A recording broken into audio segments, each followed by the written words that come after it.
Assalamualaikum warahmatullahi wabarakatuh. Perkenalkan, nama saya Teriska Amelia dan beberapa teman saya yang akan mempresentasikan bab berikut.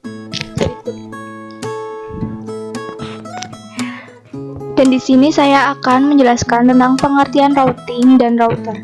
Routing adalah proses pengiriman data maupun informasi dengan meneruskan paket data yang dikirim dari jaringan satu ke jaringan lainnya. Routing dibagi menjadi dua, yaitu routing langsung, merupakan sebuah pengalamatan secara langsung menuju alamat tujuan tanpa melalui host lain. Contoh, sebuah komputer dengan alamat 192.168.1.2 mengirimkan data ke komputer dengan alamat 192.168.1.3. Sedangkan routing tidak langsung merupakan sebuah pengalamatan yang harus melalui alamat host lain sebelum menuju alamat host tujuan. Contoh, komputer dengan alamat 192.168.1.2 mengirim data ke komputer dengan alamat 192.168.1.3, akan tetapi sebelum menuju ke komputer dengan alamat 192.168.1.3, data dikirim terlebih dahulu melalui host dengan alamat 192.168.1.5, kemudian dilanjutkan ke alamat host tujuan. Jenis konfigurasi routing adalah 1. Minimal routing merupakan proses routing sederhana dan biasanya hanya pemakaian lokal saja. 2. Static routing dibangun pada jaringan yang memiliki banyak gateway. 3. Dynamic routing biasanya digunakan pada jaringan yang memiliki lebih dari satu route. Sedangkan router adalah perangkat keras dalam jaringan komputer yang berfungsi untuk menghubungkan dua atau lebih jaringan yang mempunyai protokol yang sama, sehingga dengan menggunakan router, kita bisa menghubungkan dua IP address yang memiliki host yang berbeda.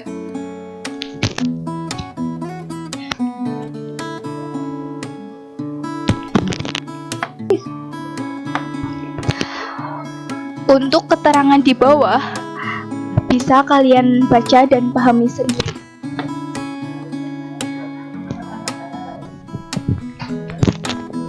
Perkenalkan, nama saya Marifatun Saleha. Di sini saya akan melanjutkan penjelasan sebelumnya.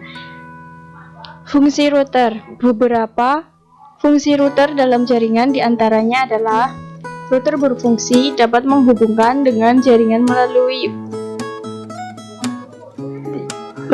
user dengan proses koneksi dan mendistribusikan pada IP address dari setiap komputer secara statis dengan DHCP.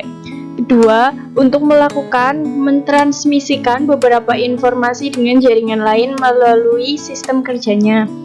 Ketiga, dapat menghubungkan jaringan lokal pada koneksi DSL dengan DSL. Melakukan dalam bentuk mentransmisikan tentang beberapa informasi yang sama, menghubungkan jaringan dengan menyampaikan data ke jaringan yang lainnya sehingga terdapat pengguna switch pada local area network. Selanjutnya, dapat membaca alamat IP address dengan destination melalui proses pada LAN. Dapat berupa box dengan operating system yang dapat menjalankan diamond routing. Dapat menghubungkan jaringan lokal pada koneksi DSL router dengan melalui firewall atau broadcast. Kemudian, cara kerja router adalah cara kerja yang terdapat pada router. Salah satu cara dengan merutekan beberapa paket data dengan beberapa informasi yang sering disebut dengan routing. Dengan demikian, teknik routing bisa mengetahui dengan arah rute pada perjalanan tentang informasi pada jaringan yang sama atau bukan karena mengarah pada jaringan yang berbeda. Maka router secara otomatis akan dapat meneruskan kepada jaringan yang dituju dalam meneruskan routing jaringan yang terkirim ke jaringan internet. Sebagai contoh yang menghubungkannya dengan cara yang berbeda adalah sebagai berikut. Yang pertama, dapat menghubungkan dengan cara berantai pada saat memakai router yang lebih banyak. Kedua, dapat menghubungkan dengan cara langsung pada LAN dengan menggunakan router yang banyak dan saling berhubungan. Kemudian, ada macam-macam routing protokol. Routing protokol adalah protokol yang terdapat pada routing dinamik atau dynamic routing. Routing protokol bertugas untuk menentukan jalur terbaik yang akan dilewati oleh data serta memperbarui informasi tabel routing apabila terjadi perubahan jaringan. Nah, di sini ada sebuah gambar yang menjelaskan tentang dinamik routing protokol. Bisa kalian lihat sendiri gambarnya. Di situ ada dibagi menjadi dua, yaitu interior gateway protocol dan exterior gateway protocol. Nah, interior gateway protocol dibagi menjadi dua lagi, yaitu distance vector protocol dan link state protocol. Kemudian exterior gateway protocol hanya dibagi menjadi satu, yaitu BGP. Di distance vector protocol dibagi lagi menjadi dua, yaitu RIP dan EIGRP. Kemudian link state protocol dibagi menjadi dua, yaitu OSPF dan ISIS.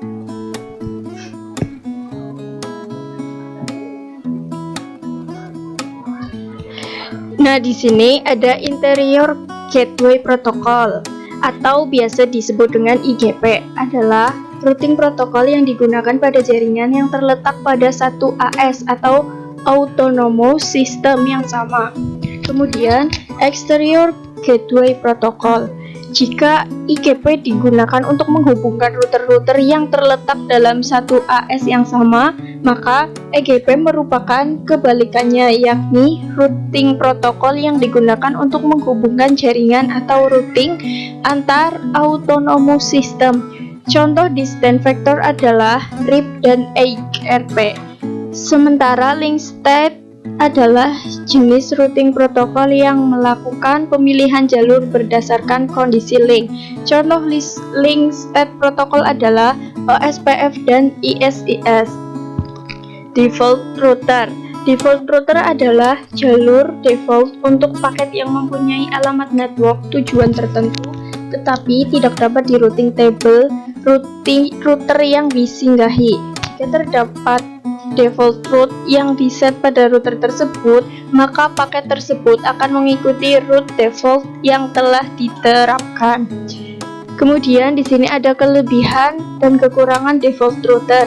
Kelebihannya adalah konfigurasi yang cukup simpel, cukup memasukkan satu perintah maka semua route akan dapat dilewati. Kemudian kekurangannya yaitu terdapat routing yang tidak diperlukan karena default route kemungkinan semua router akan menerima routing yang tidak diperlukan. Hal ini dapat menaikkan penggunaan hardware dan membuat router menjadi lebih lemot atau lelet.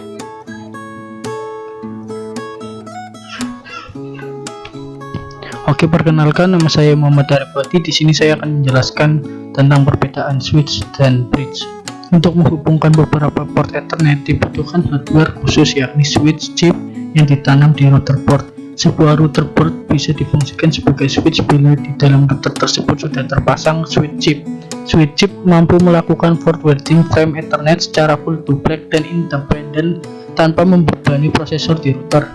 Mode bridge. Dengan menggunakan mode bridge, kita dapat mengulangi network loop dengan mudah, yakni menggunakan protokol STP Spanning Tree Protocol dan RSTP Rapid Spanning Tree Protocol. Namun dengan menggunakan teknik bridge ini, kita memonitoring traffic antar port. Ada 4 jenis Ethernet yang dapat digunakan bridge port, yakni Ethernet VLAN, wireless, VPN, mengaktifkan BGP dan tunnel EOIP. Karena teknik bridge ini bekerja di level software, maka paket data yang masuk akan terbaca di prosesor sehingga menyebabkan CPU load-nya akan naik. Kita akan melakukan pengetesan untuk mengetahui CPU load-nya, berikut hasilnya. VLSM Variable Length Subnet Mask adalah suatu teknik untuk memperkecil IP yang tidak terpakai dan juga memecah jaringan dengan tujuan untuk memakai IP dengan network tertentu, sama seperti subnetting. Dari satu jaringan menjadi 2 jaringan, dari 2 jaringan menjadi 4 jaringan, dan seterusnya. Dalam penerapan IP address menggunakan metode VLSM agar tetap dapat berkomunikasi ke dalam jaringan Ethernet, sebaiknya pengelolaan networknya dapat memenuhi persyaratan. 1. Routing protokol yang digunakan harus mampu membawa informasi mengenai notasi prefix untuk setiap route broadcast-nya. Routing protokol RIP, IG, RP, XRP, OSPF, dan lainnya. 2. Semua perangkat router yang digunakan dalam jaringan harus mendukung metode VLSM yang menggunakan algoritma penerus paket informasi. Mengenal notasi CIDR. CIDR merupakan suatu cara yang memungkinkan kita untuk melokasikan IP address sesuai dengan kebutuhan jaringan. Kembali lagi ke notasi CIDR. Jadi notasi CIDR adalah sebuah cara untuk menuliskan subnet mask dari sebuah IP address sehingga penulisannya menjadi lebih ringkas. Perkenalkan, nama saya Rahmat Maulana Wijayanto. Pengertian tabel routing. Tabel routing adalah tabel yang berisi informasi keberadaan network, baik network yang terhubung langsung maupun network yang tidak terhubung langsung. Tabel ini berisi informasi bagaimana cara router tersebut mencapai suatu network. Fitur-fitur entry tabel routing. Directly connection network. Entry ini akan muncul pada saat interface router diaktifkan dan dikonfigurasi IP address. Static routers. Entry ini adalah entry yang diisi manual oleh administrator jaringan, sehingga jika ada perubahan jaringan maka entry ini juga harus diubah secara manual. Akan memiliki label S. Dynamic routers. Entry ini adalah entry yang muncul karena hasil pertukaran informasi router dari beberapa router. Pertukaran informasi router akan menggunakan routing protokol. Default router. Entry ini digunakan untuk menentukan ke mana sebuah paket akan dikirimkan jika alamat tujuan dari paket tidak terdapat pada tabel routing. Entry default routers ini bisa dikonfigurasikan secara manual ataupun didapat dari pertukaran informasi dari routing protokol.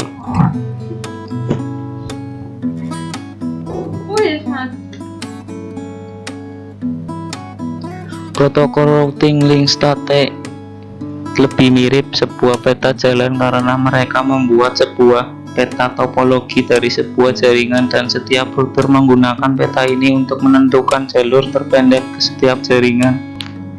Sama halnya saat kita mengacu pada sebuah peta untuk menemukan rute ke kota lain. Router-router link state menggunakan sebuah peta untuk menentukan jalur yang paling diinginkan untuk mencapai tujuan lain. Protokol routing link state dikenal juga sebagai protokol shortest path first dan dibangun atas algoritma shortest path first Edgeguard-Diggs. Protokol routing link starter IP adalah open shortest path first.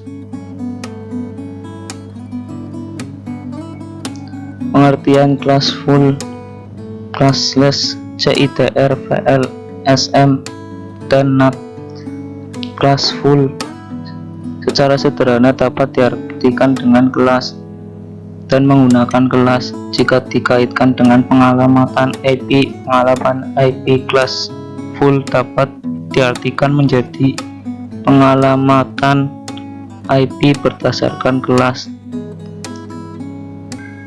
Classless secara sederhana dapat diartikan tanpa kelas jika dikaitkan dengan pengalamatan IP. Pengalamatan IP classes dapat diartikan menjadi pengalamatan IP tanpa mengenal kelas. Dengan cara menghubungkan classless interdomain routing CIDR atau juga dapat dikenal dengan istilah panjang prefix. Format pengalamatannya adalah memberi tanda slash di belakang alamat IP kemudian diikuti dengan variabel panjang prefix. VLSM atau variabel length subnet mask adalah pengembangan mekanisme subnetting di mana dalam VLSM dilakukan peningkatan dari kelemahan subnetting klasik, yang mana subnetting klasik, subnetting zeros, dan subnetting honest tidak bisa digunakan. Network Address Translation atau NAT adalah sebuah metode pokok yang memungkinkan komputer yang mempunyai address yang tidak terdaftar atau komputer yang menggunakan address preferred matrix adalah suatu nilai yang digunakan untuk mencapai suatu jaringan. Semakin nilai matrik maka akan memiliki jalur terbaik. Dua jenis matrik yang digunakan beberapa routing protokol adalah hop count. Metode ini menghitung jumlah router yang harus dilalui paket sebelumnya sebelum ke tujuan. Setiap router bernilai 1 hop. 2 bandwidth, menghitung akumulasi bandwidth tertinggi. Administrative distance AD pada routing IP adalah fitur yang dimiliki oleh router yang memilih jalur terbaik ketika terdapat 2 atau lebih jalur menuju tujuan yang sama dari 2 routing protokol yang berada. Administrasi distance menyatakan reliability dari sebuah router protokol. Tiap routing protokol diprioritaskan terhadap yang lain dengan bantuan besaran atau nilai administratif distance. Ya, saya akan melanjutkan presentasi sebelumnya. Ini adalah yang terakhir, yaitu load balancing. Adalah teknik untuk mendistribusikan beban trafik pada 2 atau lebih jalur koneksi secara seimbang agar trafik dapat berjalan optimal, memaksimalkan throughput, memperkecil waktu tanggap, dan menghindari overload pada salah satu jalur koneksi. Load balancing digunakan pada saat sebuah server telah memiliki jumlah user yang telah melebihi maksimal kapasitasnya. Load balancing juga mendistribusikan beban kerja secara merata di 2 atau lebih komputer, link jaringan, CPU, hard drive, atau sumber daya lainnya untuk mendapatkan pemanfaatan sumber daya yang optimal. Dan gambar tersebut adalah cara kerjanya. Sekian dari presentasi kami. Saya akhiri. Wassalamualaikum warahmatullahi wabarakatuh.